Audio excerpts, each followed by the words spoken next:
Assalamualaikum warahmatullahi wabarakatuh. Nama saya Lini Suryani dari Fakultas Kedokteran dan Ilmu Kesehatan Universitas Muhammadiyah Yogyakarta.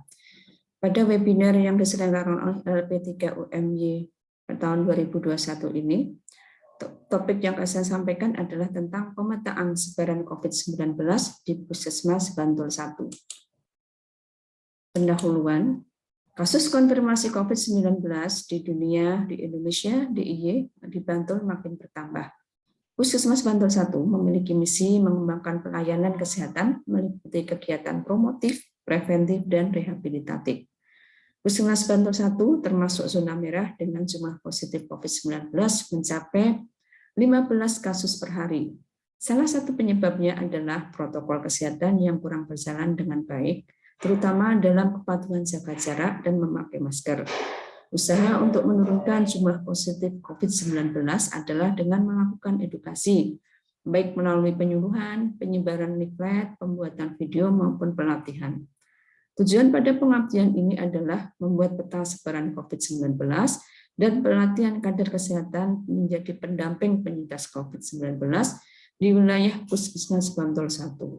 Metode pengabdian ini berupa edukasi protokol kesehatan dilakukan oleh para peserta KKN mahasiswa FK3 UMY dan pemetaan sebaran COVID-19 di wilayah kerja dan Puskesmas Bantul 1.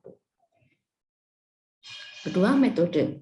Tahapan pelaksanaan kegiatan antara lain yang pertama perizinan ke Puskesmas Bantul 1 sebagai mitra pengabdian KKN PPM terkait dengan lokasi pelaksanaan KKN kesehatan tahun 2021 kelompok 8. Alat dan bahan yang digunakan adalah GPS untuk menentukan titik koordinat lokasi para penyintas COVID-19 di lingkungan kerja Puskesmas Bantul 1, peta digital rupa bumi Kabupaten Bantul, software ARGIS 10.1, dan materi pelatihan penyintas COVID-19. Pelaksanaan yang pertama didahului dengan penentuan titik koordinat penyintas COVID-19 berdasarkan alamat yang tercatat di data rekam medis Puskesmas Bantul 1 sampai bulan Februari 2021. Yang kedua, pembuatan peta sebaran COVID-19, sosialisasi hasil pemetaan COVID ke kepala Puskesmas dan staf Puskesmas Bantul 1, terutama adalah Satgas COVID, serta para kader kesehatan. Yang keempat adalah pelatihan pendampingan penyintas COVID, terutama yang berkaitan dengan pelaksanaan protokol kesehatan pencegahan COVID-19. Hasil dan diskusi berikut adalah dokumentasi dari kegiatan yang pernah kita lakukan. Yang pertama adalah sosialisasi peta sebaran COVID yang kita sampaikan ke Kepala Puskesmas Bantul 1, Dr. Suprabandari, kemudian ke para Satgas COVID serta para kader kesehatan. Dilanjutkan dengan diskusi tentang hasil pemetaan. Selain itu juga dilanjutkan dengan pelatihan pendampingan penyintas COVID-19 yang dilakukan oleh para mahasiswa KKN. Pada pelaksanaan ini pelatihan berlangsung secara offline, ya, dilakukan di halaman dari Puskesmas Bantul 1, di mana pesertanya adalah 25 para kader kesehatan yang terbagi menjadi 3 sesi. Hal ini untuk mengikuti protokol kesehatan sesuai arahan Satgas COVID-19 dari Puskesmas wilayah Bantul 1. Dari hasil pemetaan sebaran kejadian COVID-19 di Puskesmas Bantul 1, total jumlah penderita COVID-19 sampai dengan Februari 2021 berjumlah 279 orang, tersebar di 2 desa, yaitu Desa Palbapang dan Trirembo. Di Desa Palbapang tersebar di 11 dukuh, yaitu Dukuh Padirojo, Karasan, Sumuran, Taskumbang, Dagaran, Meringinan, Bening, Bolang, Karangasem, Serut, dan Pringgan. Sedangkan di Trirembo tersebar di 17 dukuh, yaitu Gempolan, Seragan, Klembon, Priyan, Pasutan, Boboran, PP, Nogosari, Gedongan, Gandean, Mandeng, Waden, Sumber Badian, Bakulan, Sepoko, Karangmojo, Gaten, dan Bantul Timur. Dari hasil pelaksanaan pretest dan postes yang untuk mengetahui tingkat pengetahuan para kader kesehatan yang akan melakukan pendampingan penyintas COVID-19 di wilayah kerja Puskesmas Bantul 1. Total peserta adalah 25 kader kesehatan. Variabel yang ingin kita ketahui tentang tindakan pencegahan COVID-19 dan hal-hal yang berkaitan dengan COVID-19 kami rangkum dalam 10 variabel pertanyaan. Mereka cukup menjawab benar atau salah.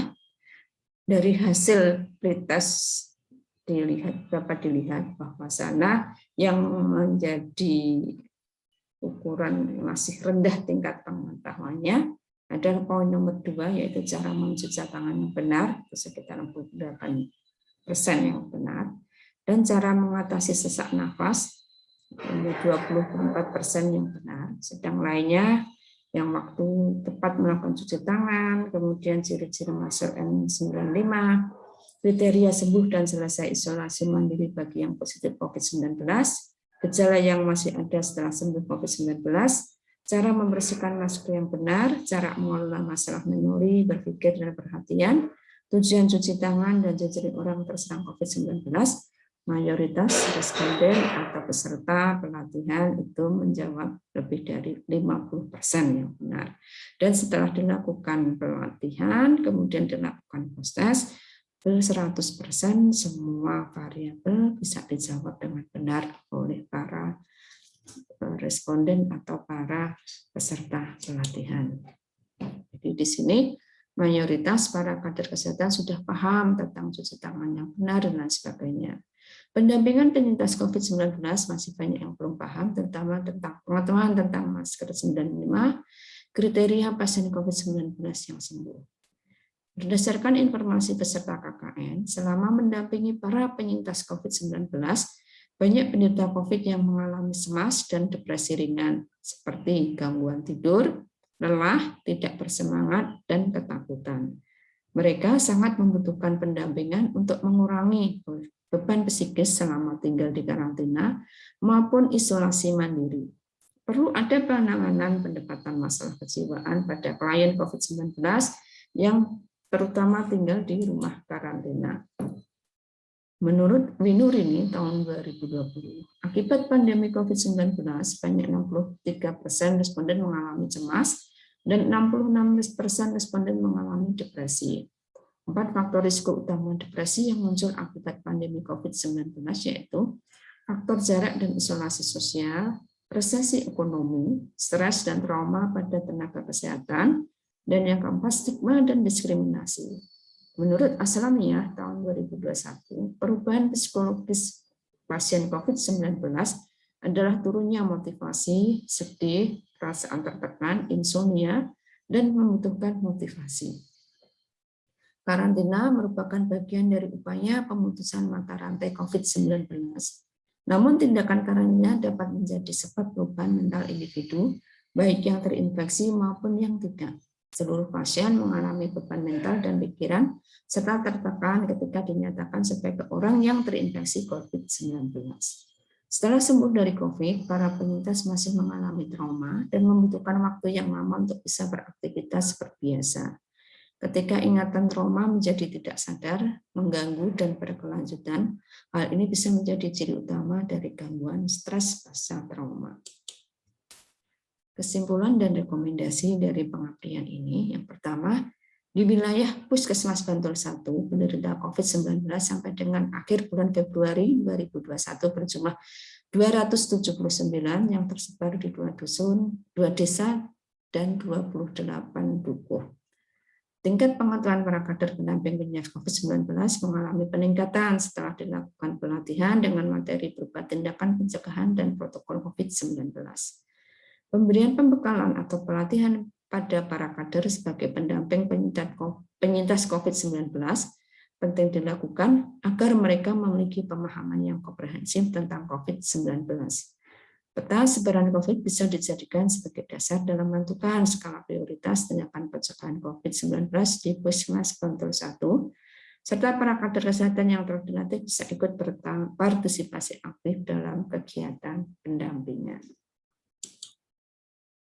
Ucapan terima kasih kami sampaikan kepada Kepala LP3PME yang telah memberikan dana pengabdian melalui program hibah pengabdian pada tahun 2021. Kepala Puskesmas dan tim Satgas COVID-19 Puskesmas Bantul 1, serta para kader kesehatan wilayah Puskesmas Bantul 1. Demikian yang bisa saya sampaikan untuk presentasi pada webinar Aprimas pada tahun 2021 ini. Terima kasih atas perhatiannya. Assalamualaikum warahmatullahi wabarakatuh.